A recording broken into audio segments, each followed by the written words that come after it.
ದ್ವಾರಕಾದಿಗಳೇ ನಾನಾ ಪ್ರದೇಶವನ್ನು ಸುತ್ತಿ ಬಂದರೂ ಎಲ್ಲಿಯೂ ಜಗನ್ಮಾತೆಯವರ ದರ್ಶನವಾಗಲಿಲ್ಲ. ಈಗ ಏನು ಮಾಡುವುದು ಅಂಗನ ಕುಮಾರ? ಇನ್ನು ಮುಂದಕ್ಕೆ ಹೋಗಿ ನಡೆಯೋಣ.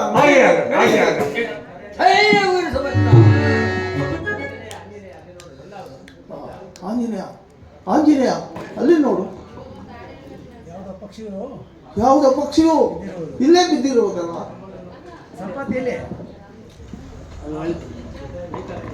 ಈಗ ಮರಣ ಹೊಂದಿದನೆಂದು ಹೇಳಿದರಲ್ಲ, ಆತನ ಯಾರು? ಕೈಕೇಯಿ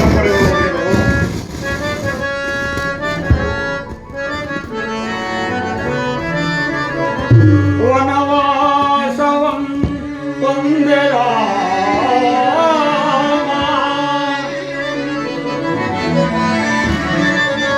ವನವಾಸವಂ ಕೊಂದೆರ ಸತಿಯ ನಳಿದನ ಕಾಟ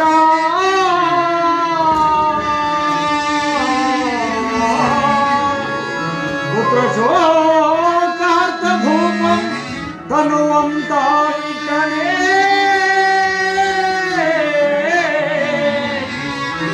ಕನಚೌರಿ ಗುಡ್ಡರಾಜ ಮಡಿದನ ಕಾಟ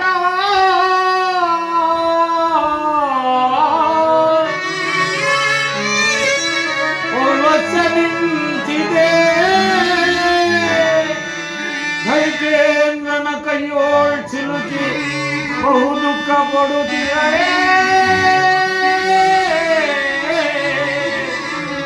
ಯಮಗೋ ಬಂಧುವೆ ಪ್ರಾಣನಾಶ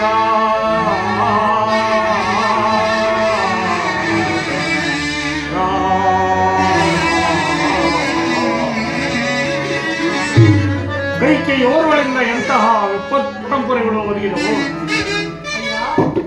ಈಗ ಮರಣ ಹೊಂದಿದೆಂದು ತಿಳಿದಿರಲ್ಲ, ಆತನ ಯಾರು? ಆತನು ಮಹಾಪರಾಕ್ರಮಶಾಲಿಯಾದ ಜಟಾಯು.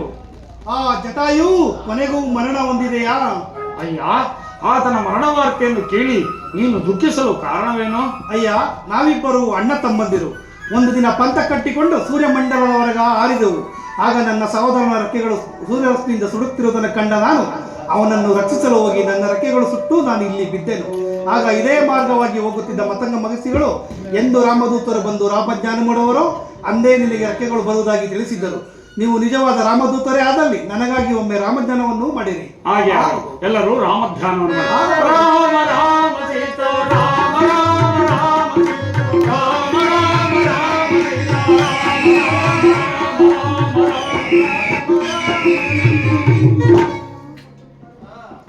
ಅಯ್ಯ ಕಪಿವೀರರೇ, ನೀವು ಮಾಡಿದ ರಾಮಜ್ಞಾನದಿಂದ ನನಗೆ ರೆಕ್ಕೆಗಳೂ ಬಂದವು. ಈಗ ನನ್ನಿಂದೇನಾಗಬೇಕು ತಿಳಿಸಿ. ಅಯ್ಯ ಪಕ್ಷಿರಾಜ, ಪಕ್ಷಿಗಳಿಗೆ ಬಹು ದೂರದ ನೋಟ ಅತಿ ಸೂಕ್ಷ್ಮವಾಗಿ ಗೋಚರಿಸುವುದಂತೆ. ಆದುದರಿಂದ ಆ ದುರುಳನಾದ ದಶಕಂಠ ರಾವಣನು ಜಗನ್ಮಾತೆಯಾದ ಸೀತಾಮಾತೆಯವರನ್ನು ಎಲ್ಲಿ ಬಚ್ಚಿಟ್ಟಿರುವನೆಂದು ನಿಮ್ಮ ಸೂಕ್ಷ್ಮ ದೃಷ್ಟಿಯಿಂದ ನೋಡಿ ಹೇಳಿದರೆ ಇದೋ ನೋಡಿ, ಈ ದಕ್ಷಿಣ ಸಮುದ್ರವನ್ನು ದಾಟಿ ಮುಂದೆ ಹೋದರೆ ತ್ರಿಕುಟಾಚಲವೆಂಬ ಪರ್ವತವಿರುವುದು. ಅದರ ಮೇಲೆಯೇ ರಾವಣನು ಲಂಕೆ ಎಂಬ ನಗರವನ್ನು ಕಟ್ಟಿಕೊಂಡಿರುವನು. ಅಲ್ಲಿಗೆ ಹೋದರೆ ನಿಮಗೆ ರಾಮಾನುಗ್ರಹ ಉಂಟಾಗಿ ಮಂಗಳವಾಗುವುದು. ಜೈ ಜೈ ರಂಗವೀರ ಸಮರ್ಥ. ತುಂಗದ ರಂಗ ಸಂಗಮೇ ಗಗನವತಾಗೆ ನೀಡುವ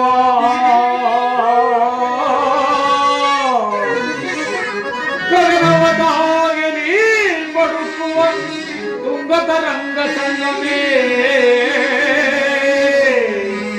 ಅಗಣಿತ ಬಾನ ಮೀನು ಮುತ್ತು ರತ್ನ ನವರತ್ನ ನಿರವ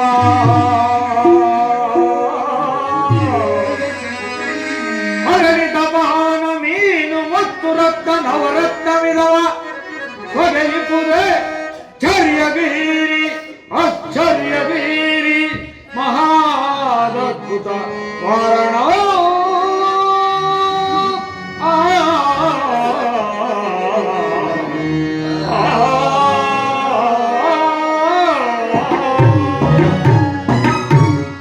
ಜಾಂಬುವಂತರೇ, ಈ ಸಮುದ್ರವನ್ನು ನೋಡಿ ಇಷ್ಟೊಂದು ಭಯಂಕರವಾಗಿರುವುದು.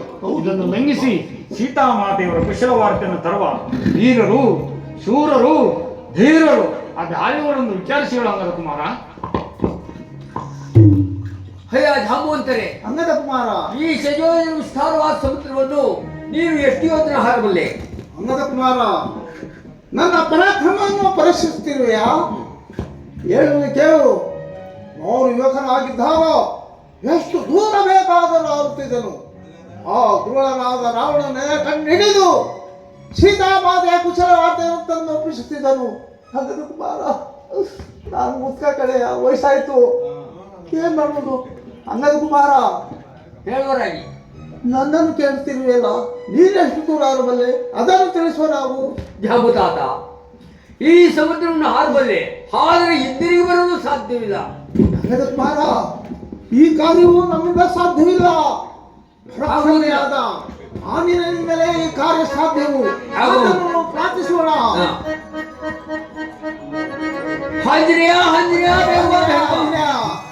ಆಂಜನೇಯ, ನೀನು ಬಾಲ್ಯದಲ್ಲಿ ತಂಡನೆ ಆಕಾಶಕ್ಕೆ ಹಾರಿ ಸೂರ್ಯನನ್ನೇ ಮುಳುಹಾದ ಪರಾಕ್ರಮಿ. ಶ್ರೀರಾಮಚಂದ್ರನ ಆಶೀರ್ವಾದವು ನಿನ್ನ ಮೇಲೆ ಸಂಪೂರ್ಣವಾಗಿದೆ. ಆದ್ದರಿಂದ ಈ ರಾವಣನೇ ಕಂಡಿಡಿದು ಸೀತಾಮಾತೆಯ ಕುಶಲ ವಾದ್ಯ ತರುವಂತೆ ನಾವು ನಿನಗೆ ಮಂಗಳವಾಗಲಿ. ಜೈ ಜೈ